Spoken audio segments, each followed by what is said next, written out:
बच्चों एक बहुत बहुत बहुत ज़्यादा इंपॉर्टेंट टॉपिक है जिस पर हम बात करेंगे और वो टॉपिक है ग्रेविटेशन से रिलेटेड। जैसे मान लीजिए आपको बोला जाए कि एक पार्टिकल है और वो पार्टिकल बच्चों अर्थ सरफेस पर है और पार्टिकल को हम बच्चों अर्थ सरफेस से हाइट h पर ले जाते हैं। अगर मैं आपसे पूछूं कि इस पार्टिकल की ग्रेविटेशनल एनर्जी में कितना चेंज आएगा, ये बहुत इंपॉर्टेंट टॉपिक है। यहां से स्पीड के क्वेश्चन, पोटेंशियल एनर्जी के क्वेश्चन डायरेक्ट बनते हैं। ठीक है, ध्यान से सुनना। तो सर टॉपिक क्या है? टॉपिक ये है बच्चों कि जैसे मान लीजिए कि ये हमारे पास यहां पर अर्थ सरफेस है, ठीक, और अर्थ सरफेस पर कोई पार्टिकल मान लीजिए यहां पर रखा है जिसका मास m है। अगर हम इस पार्टिकल को अर्थ सरफेस से हाइट h पर ले जाते हैं तो बच्चों उसको सरफेस से और h हाइट पर ले जाएंगे। ठीक है, सरफेस से h हाइट पर ले जाएंगे। ठीक, तो सर अगर हम इसको सरफेस से हाइट h पर ले जाएं तो हमें फाइंड करना है ग्रेविटेशनल एनर्जी में चेंज कितना आएगा। बच्चों ध्यान से सुनिएगा, पहले मैं बेसिक से बेसिक बात आपको बताऊंगा, फिर एक फाइनल फॉर्मूला आएगा जिसका हमें आगे यूज करना है। ठीक, पहले बेसिक से स्टार्ट करेंगे।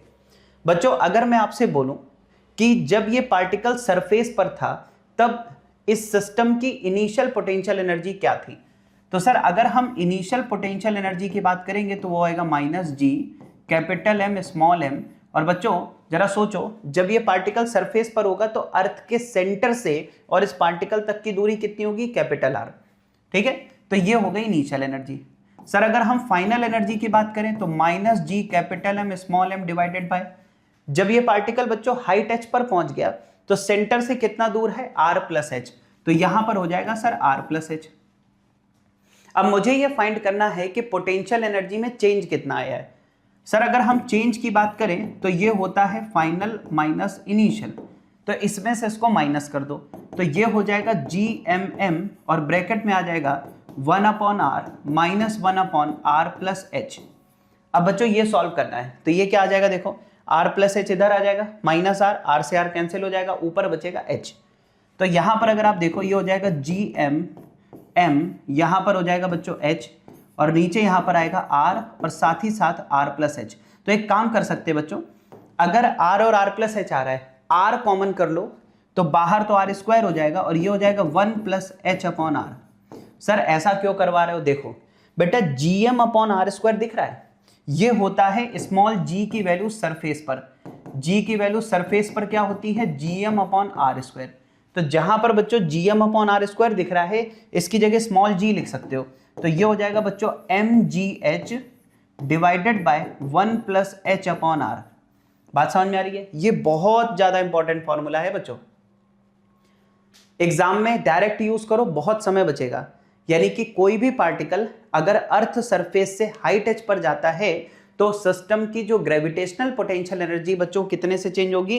mgh upon 1 plus h upon r। अब जरा सोचो, mgh तो आप पहले भी यूज करते थे जब आप वर्क पावर एनर्जी यूज करते थे। वर्क पावर एनर्जी के अंदर सीधे सीधे लगाते थे कि कोई भी पार्टिकल हाइट h पर गया तो पोटेंशियल एनर्जी mgh से बढ़ जाएगी। बस यहां पर क्या आ गया है? mgh में 1 प्लस h अपॉन r से डिवाइड करना है।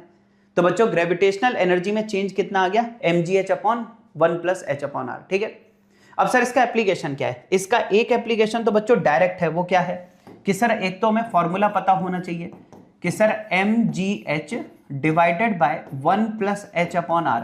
ये फॉर्मूला हम कहां यूज करेंगे? जहां पर पार्टिकल को सरफेस से हाइट h पर ले जाना होगा। जैसे एक छोटा सा क्वेश्चन है, मान लीजिए बच्चों आपको बोला जाए कि एक पार्टिकल है, उसको हम अर्थ सरफेस से कितनी हाइट पर ले जा रहे हैं बच्चों? अर्थ सरफेस से मान लो रेडियस के बराबर हाइट पर ले गए या 2r हाइट पर ले गए। मान लो हम पार्टिकल को अर्थ सरफेस से 2r हाइट पर ले गए, आपसे पूछा गया कि इसकी ग्रेविटेशनल एनर्जी कितने से इंक्रीज होगी, तो बच्चों डायरेक्ट फॉर्मूला लगाएंगे। क्या होता है सर? mg हाइट की जगह क्या लिख देंगे? 2r और नीचे 1 प्लस h अपॉन r यानी कि हाइट अपॉन r। अब बच्चों देखो r से r कैंसिल हो गया, 1 प्लस 2 हो गया 3, यानी कि हमारे पास आंसर आ गया 2mgr डिवाइडेड बाय 3। देखा ना कितना मजेदार और कितना बढ़िया फॉर्मूला है। तो यहां से बच्चों डायरेक्ट आपका आंसर आ गया, यानी कि 2/3 mgr। एक तो ये बात हो गई। सर इसका एक और एप्लीकेशन है, इसका एक और एप्लीकेशन है, क्या है?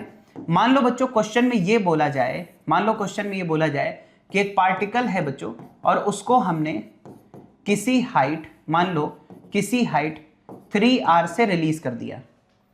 यहां पर r क्या है बच्चों, अर्थ की रेडियस है, तो हमने क्या किया, अर्थ की रेडियस का 3 गुना हाइट हमने ली और वहां से रेस्ट से रिलीज कर दिया।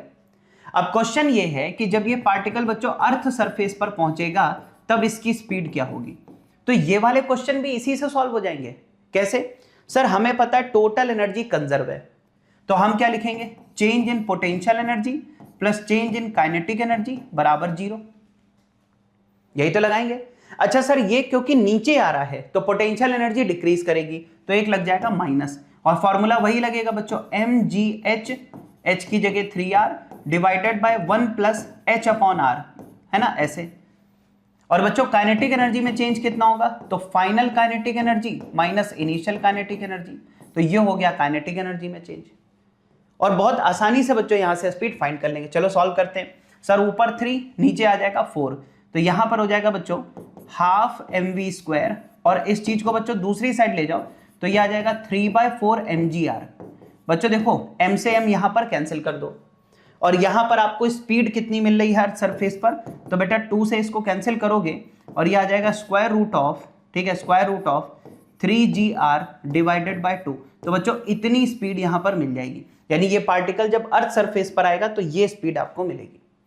देख रहे हो बच्चों, तो ये फॉर्मूला सभी बच्चों को अच्छे से याद होना चाहिए, क्या कि कोई भी पार्टिकल को अगर हम अर्थ सरफेस से हाई टच पर ले जाते हैं तो ग्रेविटेशनल एनर्जी में चेंज क्या होगा बच्चों, mgh upon 1 plus h upon r। और अगर पार्टिकल नीचे आएगा, अर्थ सरफेस पर आएगा तो माइनस हो जाएगा। ठीक है, तो ये ध्यान रखिएगा। ठीक है, थैंक यू।